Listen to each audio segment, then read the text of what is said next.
Welcome back to the Dreaming and Doing podcast. I am here today with Joseph Heggins, who is a therapist in Houston, Texas, and he has a private practice. He works in managed care, and he specializes in working with complex PTSD. He works with couples, and he's passionate about serving the BIPOC and LGBT communities.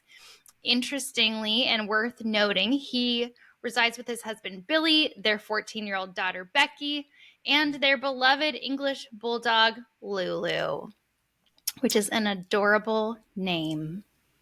Who is snoring in the background, so I hope that we don't pick that up. But I'm also concerned about deliveries coming by, so it's either here or bar. Anyways, hopefully there is a solution there. So, but she might be snoring in the background. Yes. Well, welcome, Joe. That little intro that I just read is like the formal professional bio. I'm going to give you the real one. So, Joe is my very dear friend of many, many, many years. Joe and I have known one another since I was 24 years old and first entering the field of counseling.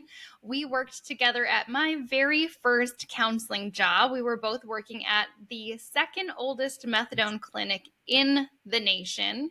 And we worked together there for 7 years. And when you worked with other people in that environment, like you really get to know one another.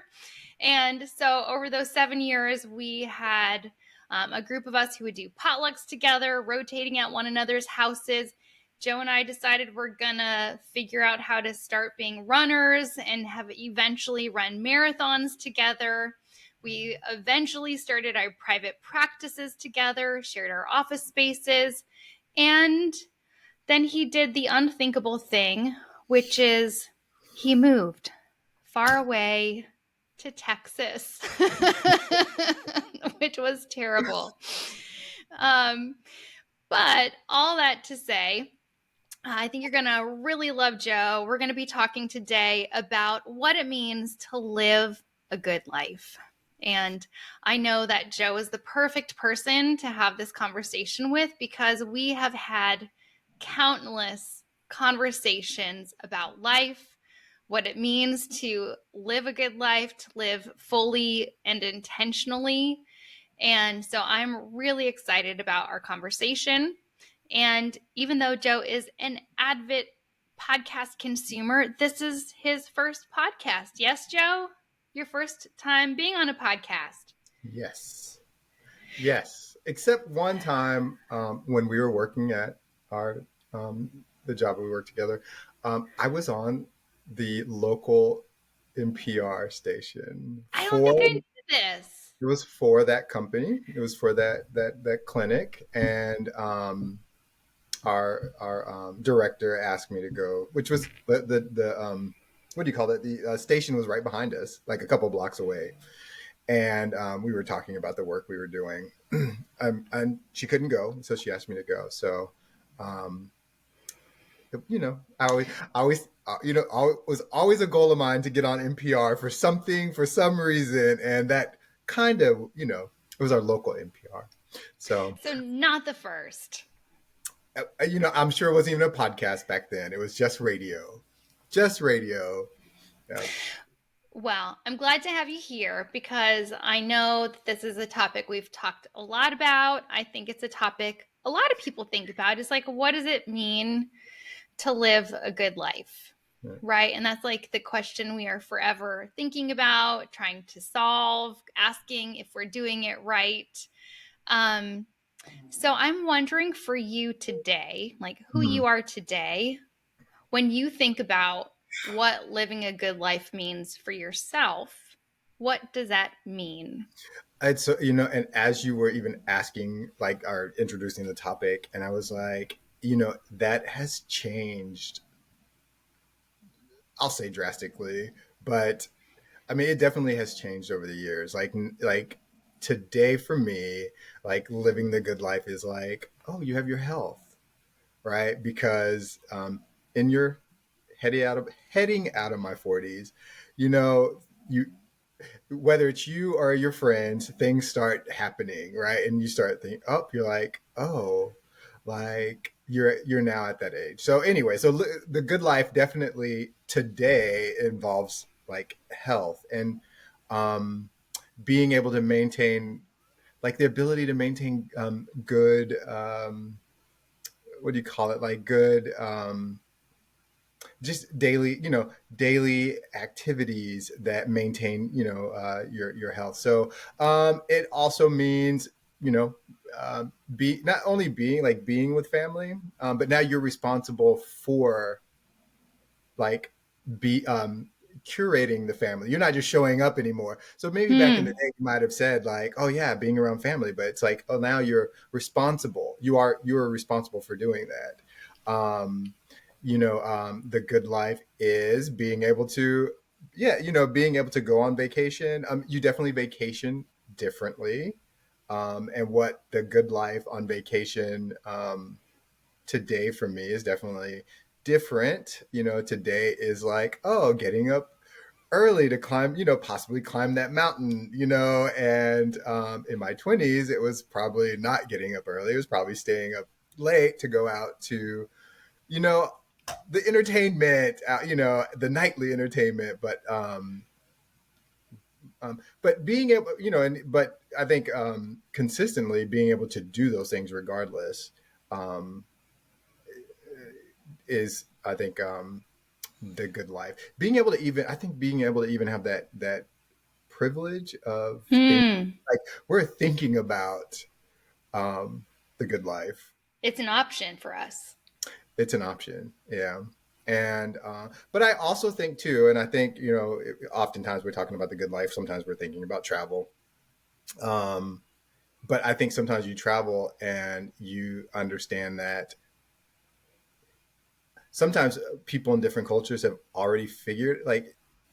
figured out the good life earlier on. Like they already are where you're realizing you are working towards on Yeah. their daily routine of life, so whether it's like, oh, like the good life is eating well and eating fresh food and having uh cultivating your relationships with your family, your friends, your neighbors. I think about the blues. We often talk about the blue zones, and I'm like, oh, like that's for me what I think about the good life. That's a very good example of like what I aspire to, have in my own life. But and then you travel and you say, oh, people have already kind of been doing this in their life already, like so anyways, I yeah, just to begin that conversation, that's the first things that kind of come to mind. Yeah. And as you're talking, I'm thinking about the story of the Mexican fisherman, right? Like that kind of outlines Yes. what, yeah. Yeah, go ahead, because go ahead. I think I know which one you're talking about, Yes. but in And case we're not, so, yeah, there's that story about like the businessman who goes to like the small village in Mexico and he sees this guy who's like a fisherman, caught some fish. And he's like, hey, why don't you do this thing? But basically, the thing that he wants him to do is to create this giant enterprise. And he's like, well, why would I do that? He's like, because then you can, relax and spend time with your family. But like, that guy's already doing that. Like, he's already doing that. He doesn't need to build this big thing to do that. He's doing it now. Like, why? Why do I have to go through all that? when I think about the fisherman thing, I always think about there's the person that goes, when I hear the story being told, the person goes through it all. They become the boss. They then get the fleet of ships, and they do this and they do that, and then they do it all in order to eventually be able to do what they were already doing. You know. Hmm. Mm-hmm. Yeah, and it makes me think. I remember years ago, because you love TED Talks. I do. So yeah, so To this you day, told me I love about to. one that I could never find and still haven't watched. But I think you told me that there was someone who did a TED Talk. They studied people's experiences at the beginning of a decade and then at the ending. So like, what are some patterns and trends that show up in people's lives when they're early in their 30s and then when they're ending their 30s, early in their 40s, and then late in their 40s, right? At the beginning and end of each of those decades. And I'm thinking about that in light of how you've talked about what it means to be living a good life for you has shifted. but Mhm. also this idea of like the Mexican fisherman story, right? Like maybe when you're younger, it's like about ambition and achieving, and then maybe eventually shifting into really settling into and realizing the things that are the most important to you. And maybe it's not about the striving at all. Mhm. Yeah, I think it, and I kn- and it is very dynamic, and it does change. And I think people, get to participate in life differently at different points in their life. Somebody may Mm-hmm. early on decide to be ambitious. Early on, go to school, go through, do the standard thing where when you're young, you go to school and you do this. But some people might be entering that much later in life. And so it's like, oh, now it's like their opportunity. Like maybe they did the family and all that early on. And so now they're like, kids are out of the house and now I'm ready to go back to school or go to school. Maybe I never had the opportunity and become ambitious because now that's what how I want to spend, this portion of my life. So I think, the good life is definitely um, different for different people at different times. Like for me right now, a good life is like, oh, like a nice routine, and like, oh, homework is, you know I'm in my, I'm in my late 40s, and I am doing I'm going to do algebra. I have a high schooler, whereas a lot of folks in their 40s have kid is already out, like they're out of their house, so they already did that. So now for me, good life includes, like, oh, my kids, doing well in school, and we're participating in all of that, and like, oh, this is wonderful. This routine is wonderful. But I know that there are for some folks that was a long time ago. So Mm-hmm. Yeah. Yeah, and what I hear you saying is allowing space for whatever your experience is at a given stage to, that it doesn't have to be something you compare my experience to someone else's experience or one person's being right or wrong. It might just depend on whatever's going on in your life at that time. yeah, yeah, absolutely. And I think it's, like you said earlier, it's like even being able to ask yourself. I mean, I think, a lot of times in therapy, that is what we are asking of people. Like, what is it right now for you? um, what would be good right now for you, because there's a lot of comparison, a lot of social media, looking at other people living their good lives, their Mm-hmm. very curated good lives. And I know that has a big effect on people, and that just the whole comparison thing. But working with people and just working with ourselves and asking ourselves, like, right now, what would be good for me right now? What is the good life for me right now? Yeah, and what I'm thinking about is you're talking about different things for different people. You currently work in managed care, right? So you might be talking to people who, or even visiting hospitals, talking to people who are actively hospitalized or maybe getting discharged from a hospital. But you also have a private practice where you're working with individuals who are probably working professionals, but they're seeking therapy. So very different places in life. And I'm wondering, as you're talking to people in different life circumstances, what do you find your clients believe is the good life?